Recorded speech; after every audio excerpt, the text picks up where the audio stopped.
Hello and welcome to the DME podcast, brought to you by DME, the podcast booking platform. Whether you're a podcaster or an aspiring guest, the DME app is a perfect platform for you to get booked and manage your podcast bookings. I'm your host, Sukhay, the founder of DME, and on this podcast we'll be discussing the latest news and views in tech, the ins and outs of entrepreneurship, and even dipping our toes into the adrenaline-filled world of mixed martial arts. In this week's episode, I speak with journalist Hardeep Singh. Hardeep has an illustrious career as a freelance journalist, writing for publications like Spiked Online and The Spectator, specialising in covering matters of free speech, identity, and pushing back against biases in government policy. We discuss Hardeep's journey into journalism, why he covers the topics he does, and dive into some of the most controversial issues in the public discourse in recent months, from the scandal of grooming gangs to discussing whether Rishi Sunak is actually English and what English identity actually means. We also touch upon Hardeep's charity work as the Deputy Director of the Network of Sikh Organisations. This was a very enjoyable conversation with a very thoughtful guest, so please enjoy Hardeep Singh. Hardeep Singh, welcome to the DME podcast. Thank you for having me. So it's taken quite a while to get you here, but no doubt it will be a fun and interesting conversation. Yeah, you finally pinned me down, so yeah, appreciate the chance to come on. Quality guests require patience, Hardeep, so I don't mind waiting. So thank you for agreeing to come on. Obviously, I'm familiar with your work as a journalist. I've followed you on Twitter for a number of years now and I kind of rather enjoy your articles. So I thought it'd be interesting just to talk about kind of your journey into journalism more than anything, and kind of how you started out and why this specific career path. Well, it's nice to be able to have a think about this because it's been an interesting journey, I guess. I mean, I started off with broadcasting, believe it or not, because the kind of main focus now is, writing online or in print media. And I started doing a show in Java Radio many years ago. And as part of that, I was presenting with another presenter who's now kind of in the civil service and long left kind of broadcast media, but we managed to interview politicians, top police officers, as well as grassroots members of the community, and I guess that's where I got the kind of bug from for journalism. And one of my favourite interviews, I remember this, was with the creator of the animation, Seb Zadeh, A Saga of Valor and Sacrifice, and that was I think the first sort of animation, 2D animated movie on Sikh history. And it was a fantastic attempt to sort of relive the sort of martyrdom of Baba Hardeep Singh and Baba Fateh Singh. Now, something about that interview sort of stays with me today. It's something that the animator said that when reflecting on the history of martyrdom within Sikhism, he said that we've had thousands of Christs. And that sort of sentence, many years on, stays with me. So that was kind of the great memories of that time. But during that period, I guess I made appearances on BBC 5 Live and on Radio 4, and one of the most memorable ones there was a sort of segment hosted by Anita Rani, where I was up against Sunny Hundal, talking about the word Asian, following a poll which was pushing for more specificity on language to describe, the various different groups in Britain. So that was fun and kept me on my toes, if you like. But it was after that I completed my NCTJ diploma in journalism. So that's the National Council for the Training Journalists. And as part of that, we had to be very good at shorthand. So to qualify for a gold standard diploma, you had to get 100 words per minute, which I did at the time successfully. But as I'm not a court reporter, the only thing now is useful for is trips, to the supermarket, or occasionally, taking notes during meetings. I don't know, 100 items on a supermarket shopping list probably keeps you quite busy, I'm afraid. Yes, no, it does, absolutely. Okay, so a lot of your writing kind of seems to focus on kind of cultural issues and politics and free speech, especially. What kind of attracted you to these areas, and what's your main focus, and why is your main focus on those particular areas? I think in some ways, rather than me being attracted to them, they kind of were attracted to me. I guess with the whole sort of free speech piece, in 2007, I was sued for defamation, and I became part of what was then known as the libel reform campaign, which was looking to shift the balance of libel laws towards more free speech, so in favour of defendants rather than being more claimant friendly. At the time, there were two other people sued for libel. There was the science writer Simon Singh, and there was a cardiologist called Dr. Peter Wilmshurst. And our cases, if you like, became cause célèbres for the change in law. And in the end, of course, we managed to get a new Defamation Act and provisions within the new law, like Section 1, the litmus test for serious harm, which indeed did shift the balance towards free speech. So whereas under the old legislation, if somebody, for example, felt that you'd defamed them, you'd libeled them, in written sort of print media, the burden of proof would be totally on the defendant. Whereas now a claimant has to demonstrate serious harm or likely serious harm to their reputation as a kind of starter before the case kind of progresses. So I guess, if you answer your question, it wasn't necessary that I was attracted to these issues. They kind of came to me, and it was highly unusual. I didn't expect myself to be in that situation, and I certainly didn't expect myself to be defending a libel claim, which I did successfully, and became part of a lobby for change. But I think you're right. The things I write about tend to be cultural issues. They tend to be issues which are considered contentious, be it the phenomenon of grooming gangs, extremism. I did quite a lot of coverage on the Muslim-Hindu unrest in Leicester in 2022.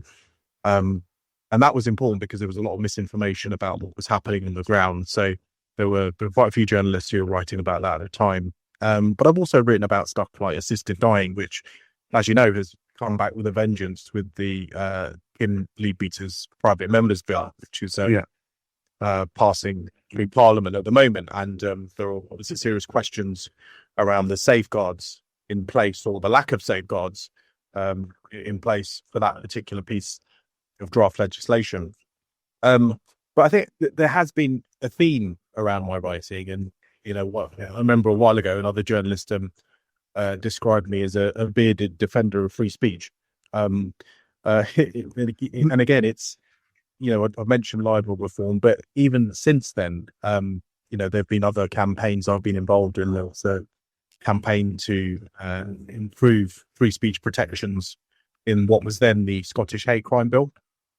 So I was involved with a coalition of groups and free to disagree. And during the final debate of the Scottish hate crime bill before it became an act, so Scottish Hate Crime and Public Order Act, I was mentioned in the Scottish Parliament for something I'd written in relation to it.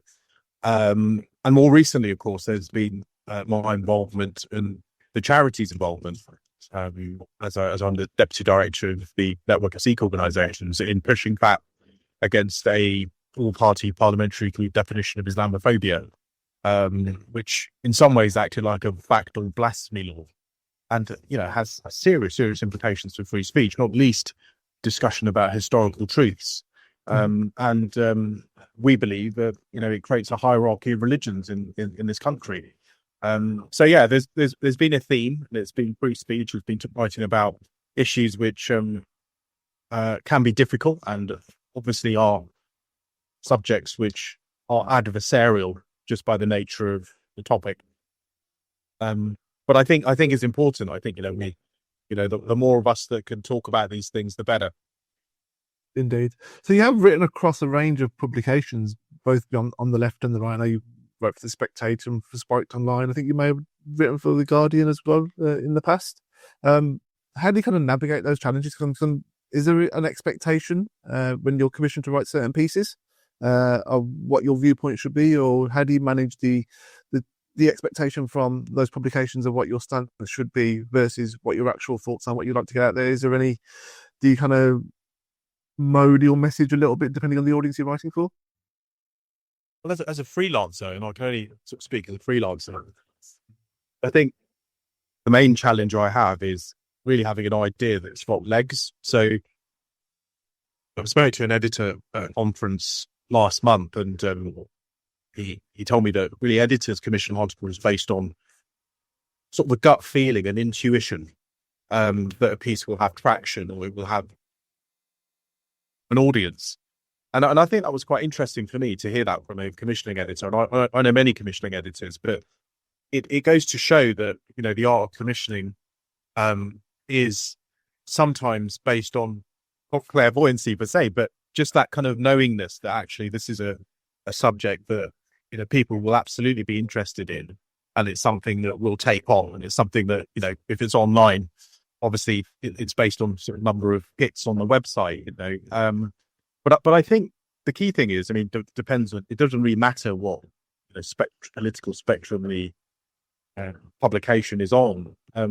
It's having an idea, and sometimes, I mean, I think I've got some of the best ideas in the world, but not everyone shares my enthusiasm when I sort of pitch it to them. So I think the key challenge is the art of pitching, but it's kind of the art of kind of navigating through ideas that you have, which, you know, aren't going to have mainstream appeal, or ideas which will do. And there's no hard science to this, I'm afraid. So, I mean, it's sometimes you'll, you know, send a couple of sentences and you think, well, that's, you know, a terrible idea, but you get a commission. And sometimes you'll, you know, send a very elaborate kind of essay with loads of citations and you'll get a no. So, but I think I'd be lucky. I've been able to write about things that I really want to write about. And, you know, I guess that as a freelancer, that's the kind of luxury that you have, that you're not kind of towing a particular line. You're just offering your free ideas into you know, onto editors' desks.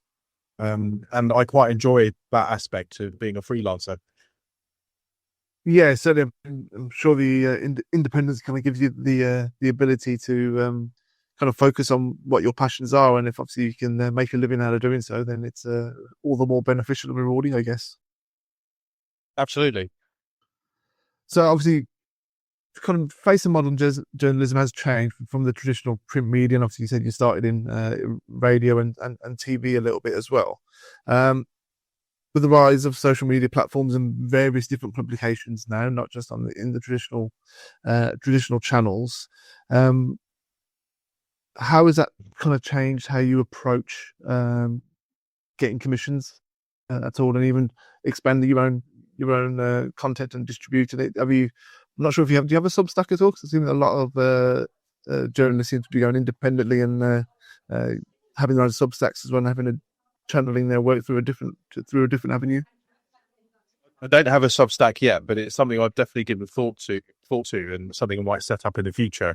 I mean, you know, there's so many platforms to choose from, as you know, and so many opportunities that, if you like, a new media, a new journalism, where you've got citizen journalists who, you know, aside from having done very well with Substack, and I know some politicians that have a Substack which has got, you know, lots of subscribers, or other platforms like, you know, like yours, where, you know, you're interviewing people, you know, who are of interest, and many of these platforms have gone from strength to strength. I've been kind of following a few. I mean, one of the ones that I enjoy watching is Trigonometry, with to the comedians Konstantin Kisin and Francis Foster, and they kind of have this sort of brand where they have these very straightforward, hard conversations, honest conversations with people from a variety of different backgrounds and political leanings, and they have a real focus on free speech, and it's a kind of no holds barred style interview approach.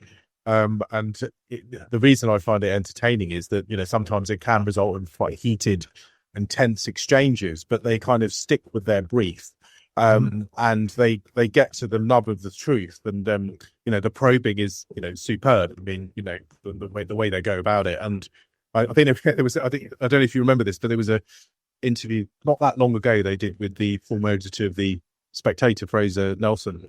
Yeah. And one of the things that came up was on the question of whether or not Rishi Sunak is English. Now, now this is, this went on to create a much wider public debate. And, it was talked about in the press for a little while. A lot of column inches dedicated to it. And this shows the power of new media. When these guys started out, I remember, they kind of interviewed a victim of a grooming gang. They did interviews like that. Now they're interviewing, people like Boris Johnson and, other kind of leaders, former leaders. So, it's gone from strength to strength. And I think that's a really good framework and a model for other people to emulate. And it just goes to show that if you've got that commitment and dedication, that you can achieve fantastic results. Yeah. Just on that subject then, I'm keen to get your opinion then. Is Rishi Sunak English? So what my view on this is that he's British. His nationality is British. And he would, I would say, in my opinion, he'd be a British heritage, a Hindu of British heritage, as I would identify myself, a British Sikh. I identify him in the same way. I think you can answer this question if you look at the options in the census. Yeah. So under Asian, I think you'll have Indian, Pakistani, Bangladeshi. So and under white, I think English is an option. So I'd be quite surprised if someone like Rishi Sunak would sort of categorize himself as white and then tick English. So that's kind of the basis on which I would answer that question. But, it doesn't mean it's necessarily the right answer, but it's all based on how people identify themselves in the census. Yeah. I would annoyingly agree with you. I was hoping to have a disagreement and an argument, but yeah. If we could have had a heated disagreement, it would have been good for your viewers. No, I just think it's so patently obvious that the English are, if you just know a little bit about English history, you know that the English are an ethnicity in their own right. If you say that the English aren't an ethnicity in their own right, then you have to apply that model and that rationalisation to hundreds and thousands of ethnicities around the world, and then all of a sudden they don't qualify as the ethnicities that they kind of prescribe to as well.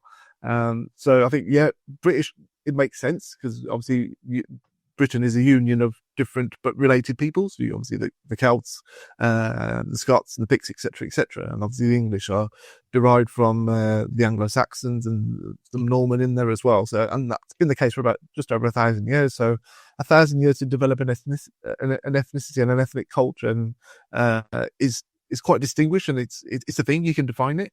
But I think people maliciously kind of try to obscure the definitions of them for their own kind of political ends. And you can be a hyphenated person. So you can't say a person who came to this country or whose parents or grandparents came to this country in the 50s and 60s is the same person who can trace his lineage back to the Doomsday Book. It doesn't make sense. They're not the same thing. It doesn't mean one's better than the other. They're both equal, but they are different, and I don't understand why people would try to blur the lines and have that distinction.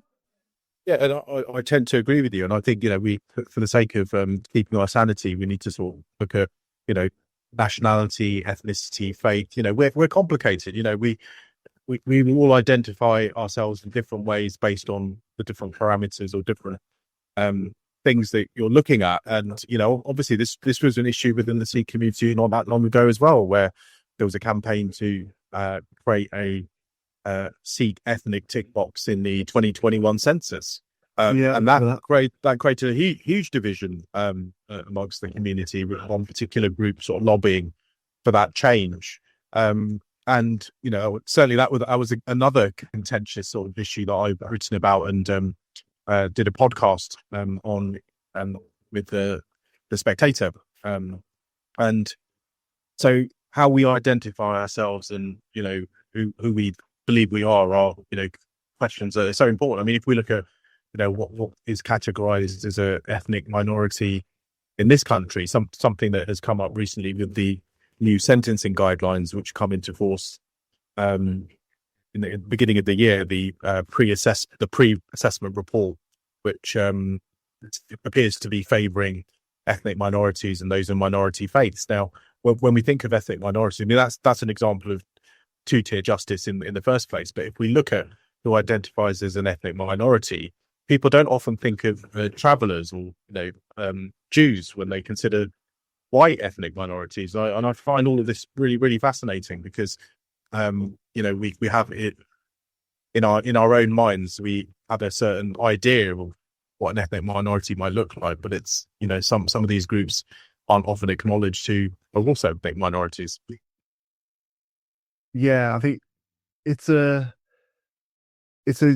characteristic of left-wing politics more than anything, that everything is derived from race and power. And if you, in the traditional model of things, the guys with less melanated skin or the white European is deemed to have all the power. Therefore, anyone who isn't that is deemed to be a minority, even though I think globally they are in the majority. But these things change with perspective and whether you kind of zoom in or out of a map or on the course of the historic timeline in terms of who has power and who doesn't.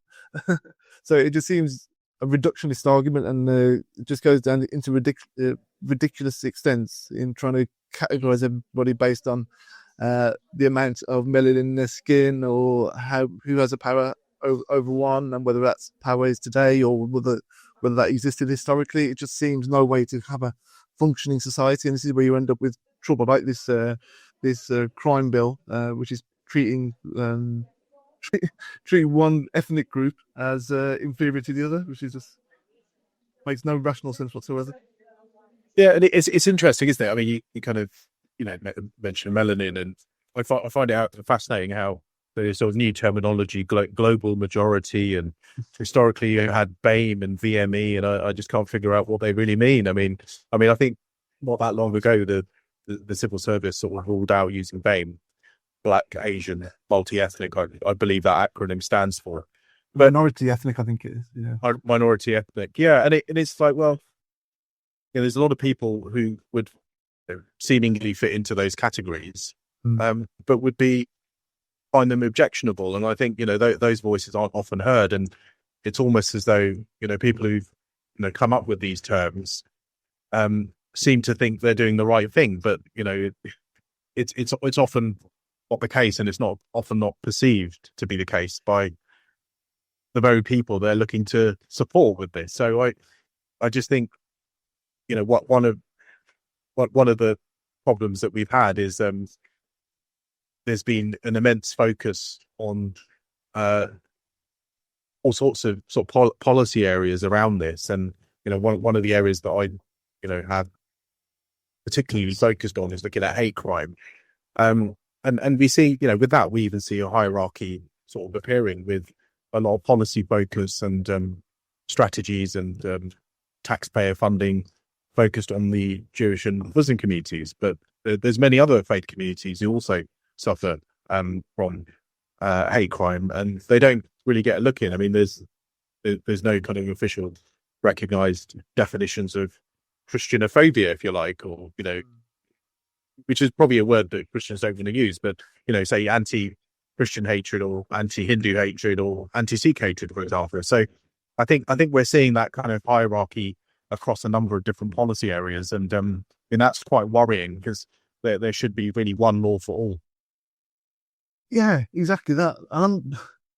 Where do you think this comes from? Because if you look at the right-wing side of things in terms of political discourse, they'll say it's lobbying groups for Muslims or certain ethnic minorities, or whether it be in India, ethnic minorities who are lobbying in favour of their own community groups more than anything. And then politicians don't have the backbone to stand up to them, and either it's those same ethnic minority politicians who are making those decisions and pushing legislations through that kind of change the course of society. I think that's one perspective from the right wing, but I think what's more probably prevalent is that you get the same class of policymakers and politicians who are English, identify being English, but who are maybe on the liberal perspective, and even the Tories are guilty of this, is they push through policies that are are quite unjust and unfair to society and do have that same two-tier system built in. So it didn't start with Keir Starmer. It certainly started under the Tories as well. But it's certainly not the ethnic minorities that are pushing this legislation through or championing it or signing it off. It does seem to be a certain class of people who are kind of, I would say, are predominantly white, are predominantly university educated, and all have a centrist / left-wing political views on most things. Not quite sure how you would feel about that. Or yes, I mean, I think there was a former minister that's talked about the effective lobbying of particular groups, and I think the sentence that he used was "the squeaky wheel gets the oil." But I think beyond that, if we look at, say, the use of non-crime hate incidents, for example, let's say this is something that wasn't ever legislated for and never went through Parliament. It's an innovation of the policy policing. So these are non-crimes which people believe are sort of triggered by hostility towards and protected characteristic. If we look at that as an example, it creates a dynamic where people who have perfectly legitimate opinions on a wide variety of issues offend someone with a post on X, some other opinion they put out on Facebook, and they have been spoken to by the police. I mean, there's the famous example of Harry Miller, who posted an allegedly transphobic limerick where he said, "Don't misspecies me, I'm a fish," or something along those lines. And then he had a knock on the door from the police, and the police allegedly said, "I'm here to check your thinking," something along those lines. So I think we're creating through these sort of instruments that haven't really passed through law. I mean, this isn't on the democratic piece of legislation. It's just an innovation, and that creates an imbalance. And what it does, it puts the police in a very difficult position in maintaining parity with the Equality Act 2010 and honouring the public sector equality duties that kind of fall from that. And it creates this sort of tension. So I think that's, in terms of sort of looking to the future, I think this isn't something, despite some sensible reform on this that was put in place by the former Home Secretary, dare I say it's Suella Braverman. I think this is something, with non-crimes, something that's going to continue under sort of Labour government. And they've emphasised they want to sort of work on this, particularly with anti-Semitism and Islamophobia. So I think this creates a real imbalance and shifts that kind of power dynamic, if you like, and it's really damaging for sort of free and open discourse. And I don't think that is a good thing for any democracy. So I think that probably kind of circles back to where we started the conversation around the importance of free speech and the ability to express yourself clearly without fear or favour from the state. So how do you see kind of free speech at the moment? I think it's probably gone through waves from obviously when you first kind of encountered your troubles with the legislation and defamation cases. Are we becoming freer, or in journalism particularly, are there still those restrictions and those fears in place? And kind of how do you see it panning out over the next few years and maybe the next decade? Yeah, I mean, free speech and journalism, and these are fundamental pillars of the democratic society. The people holding power to account, having the free exchange of ideas. It is so crucial, because without having any of that, and you risk, you've got this sort of some countries in the world where you don't have free speech. You know that they're less stable governments and there's higher levels of corruption, for example.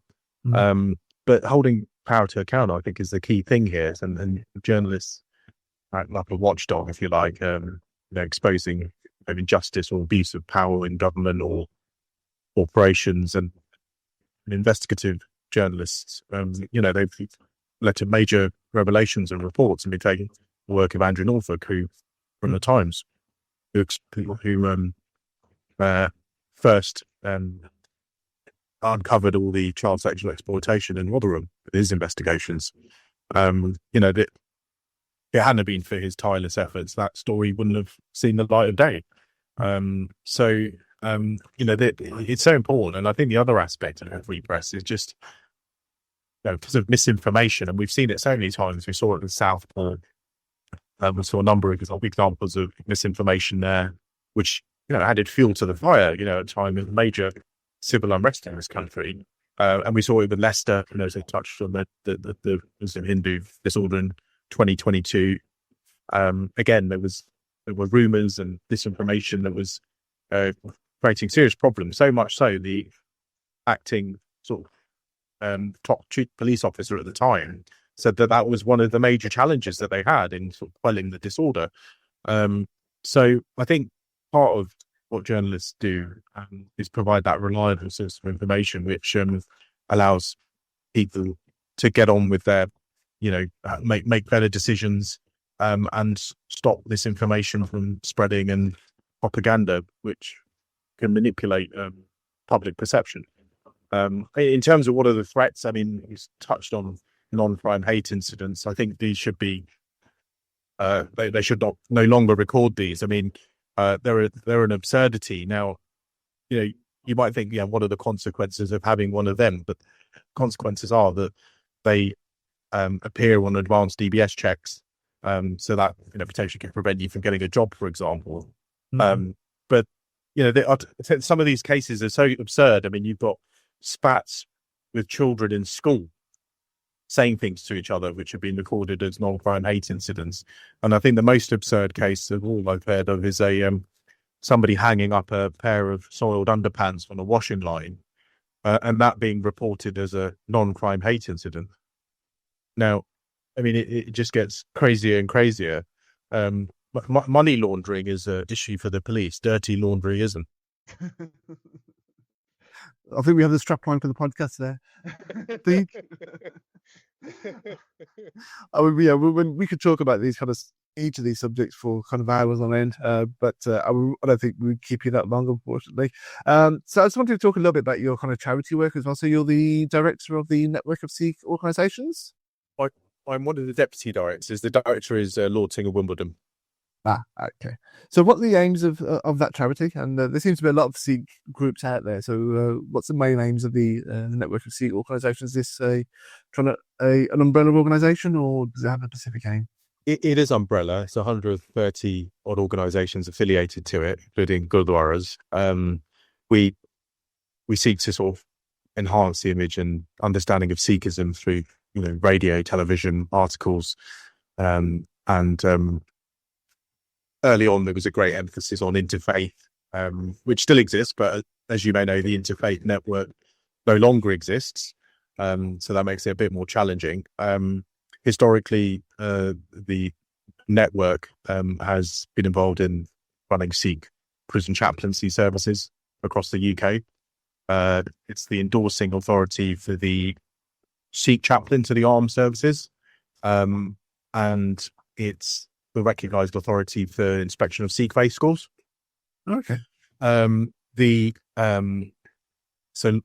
Singh is very much involved in protection of human rights and religious freedom. And until not so long ago, he was vice chair for the four-party parliamentary group for international religious freedom. So it's got a variety of functions. So we often give evidence to government, variety of topics that obviously relate to the Sikh community as well. And some of the things that I've been involved in over the years is working with IPSO, the press regulator. For example, a few years ago, we managed to give evidence to submit some evidence when the editor's code book was under review, and we managed to get a recommendation for editors around use of the word Asian, to say that on reporting of grooming gangs, the use of the word Asian could be, offensive to Hindus and Sikhs. So just to bear that in mind, so that that was a major milestone in those discussions, which were happening over a number of years.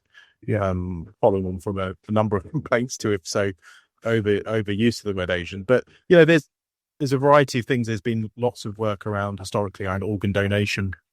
So again, where the charity has been involved in sort of health promotion, if you like, as well, too, encouraging people to look after their health with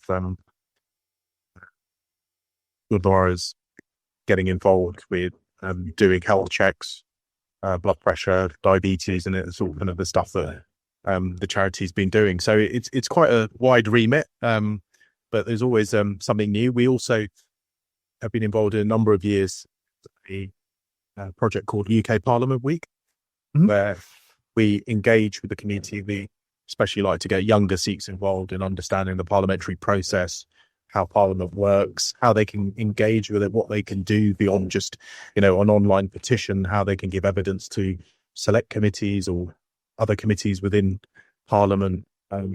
And that's been for me, that's been quite a rewarding project to lead on, because it's nice to see kind of the younger members of the community coming through and showing interest, and then having that on their CV for when they apply for jobs.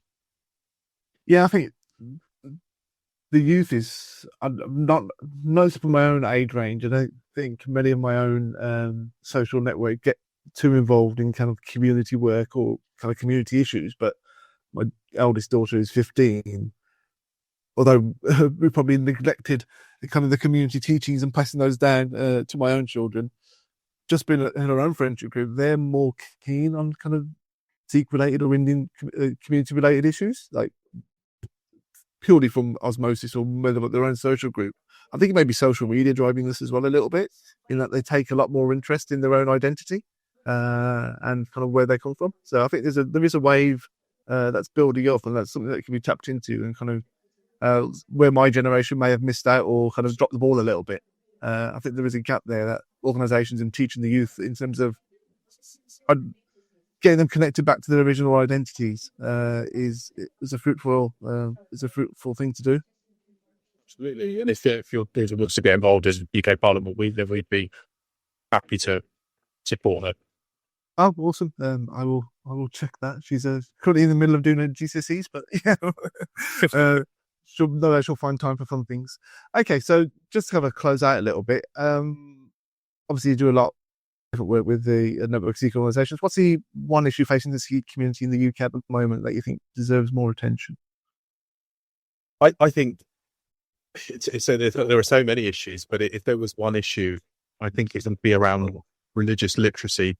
We've got a wonderful set of teachings, a wonderful faith, promotes equality for all, human rights, promotes the equality of women.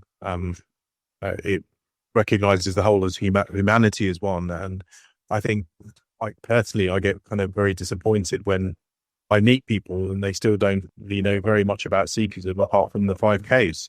And then that sometimes can be an effort as well to get that much from. So I think as a community, I think really the emphasis should be to help facilitate that religious literacy. It's incumbent on us to teach people and help support them in that.